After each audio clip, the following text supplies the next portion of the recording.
Yo, what's going on, you guys? Welcome back to a brand new video. In today's video, I'm bringing you part 2 to What If Uncle Ben Didn't Die in Spider-Man 1. Now, if you haven't seen the first part, I highly recommend you go and check that out because you'll be completely lost in this one. The link will be in the description down below to part 1. With that being said, if you have not already, make sure to hit that subscribe button and make sure to hit the bell next to the subscribe button to not miss any more Spider-Man news, theories, gaming, and fanfiction content.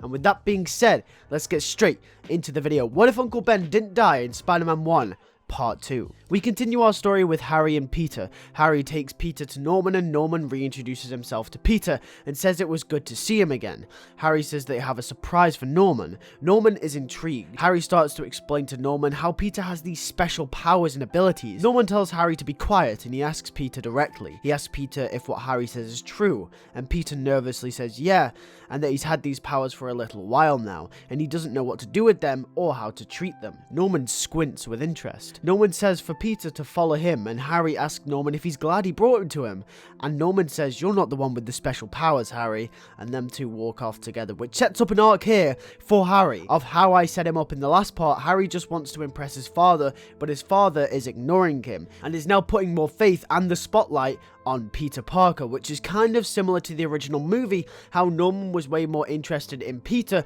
than his own son Harry.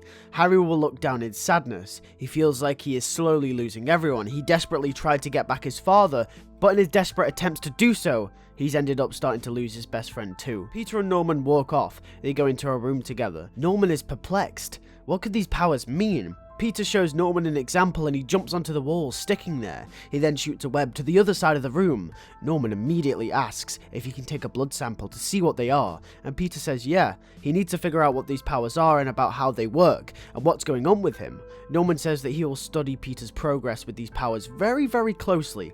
He takes the blood sample from Peter and says he can go home now. Peter leaves and Norman tells him not to tell anyone about these powers. Peter says that he wasn't going to anyway. Then he returns home to Uncle Ben and Aunt May. They were waiting for him.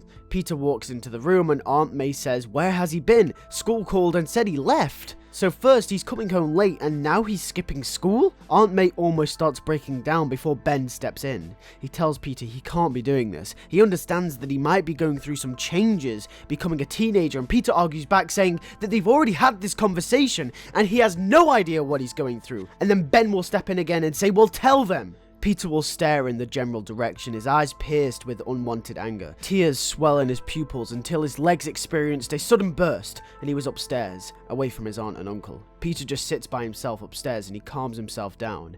Everything is alright, he'll say to himself. Meanwhile with Norman, he is testing the blood sample that he has acquired from Peter. He is absolutely amazed by what he sees. Peter's blood suggests all kinds of science breakthroughs in biology and in chemistry, and the way we knew life as a whole. His blood could be a gateway to all different types of medicines and more. He knows this serum will work. All he has to do is convert the genetic enhancements from Peter's blood into a serum of his own, and then combine it with the Goblin tech, and Oscorp Industries has its very own super soldier similar to Peter's powers. But the thing you've got to remember is that Norman has already took the Goblin serum when he did the human trials earlier in the story off screen, and the evil side of his brain that we saw in the original Spider-Man 1 movie kicks in. The Goblin says that they could use this serum to their advantage, and then we get a scene where the Goblin tells Norman to take out the military testing site, which explains that scene in the original movie where the Green Goblin swoops in and destroys the military testing site.